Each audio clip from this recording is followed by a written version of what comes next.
Beaucoup de sujets évoqués donc lors de cette sortie du ministre de l'administration territoriale. D'abord sur le cas PCRN, Robert Corna reste le président de ce parti pour les autorités. Cabral lui a réagi, mais sur ce plateau on va prendre également votre réaction. Comment est-ce que vous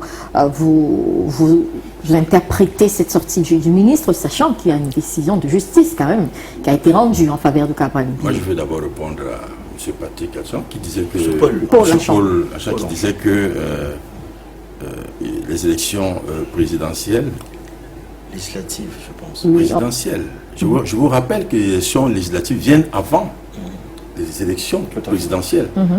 Vous êtes un politologue. Pourquoi estimez-vous que on doit financer d'abord celles qui viennent après par rapport à celles qui viennent avant? Il y a un vrai problème. Il y a un problème. Moi, ce que je veux vous dire, c'est que vous savez, les Camerounais sont eux-mêmes responsables de ce genre de ministre qu'on nous donne. Quand on vient défendre ce genre d'idées sur les plateaux, c'est un tout petit peu embêtant pour les intellectuels. Marine Le Pen, présidente du Front National, exclut son propre père géniteur. C'est une association publique. C'est-à-dire, à un moment donné, je suis un peu embêté. Moi, je ne comprends pas ce que tu dis. Il faut nous éclairer. Je veux dire qu'une association n'appartient pas à quelqu'un, mais à un groupe de personnes. C'est ça que je veux dire. Je ne suis pas juriste, mais c'est ce qui se passe. Donc, je vous donne des jurisprudences internationales. Aujourd'hui, c'est Bardella qui est là, qui n'est ni Le Pen, ni rien. C'est les partis, les militants qui votent le président. Tout à l'heure, il a dit qu'il reste le président pour les autorités. Non, ce n'est pas les autorités qui déterminent. C'est pour ça qu'il y a des autorisations pour créer des partis politiques. Et dès qu'un parti politique est créé, il revient à ses militants. Non, elle a dit que... Elle a été claire. Elle a dit que elle a dit même si il a été débouté au niveau du tribunal... Pour le ministre, hein, je reprenais à propos du ministre. Je reviens donc pour vous dire que le ministre, ce n'est pas son rôle. Ce n'est pas son rôle. Et qu'il veuille qu'il ne veuille pas, il y aura une élection en 2025. Et donc, la probabilité qu'il soit gagnant est très faible.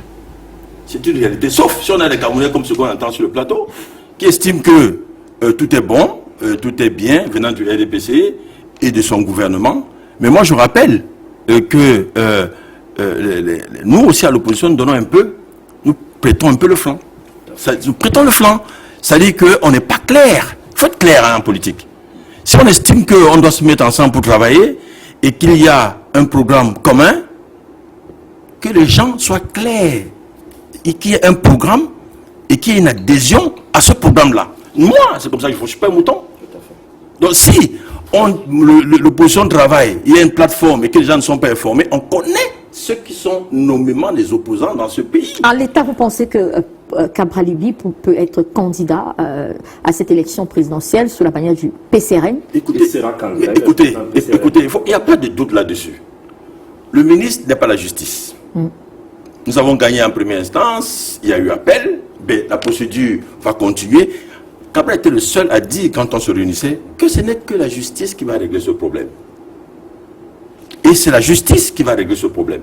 Parce que, vous savez, dans ce pays, il y a des ministres qui n'ont jamais accepté des verdicts. Mais nous, on n'acceptera pas. Donc, le ministre, je ne sais pas qui l'effraie là, mais il n'effraie pas les Camerounais. Peut-être ce sont les moutons et les chèvres, tout ça qu'il est en train d'effrayer. Mais si nous sommes dans notre bon droit, croyez-moi, les choses se passeront telles que la justice aura décidé. Marlise Doradel.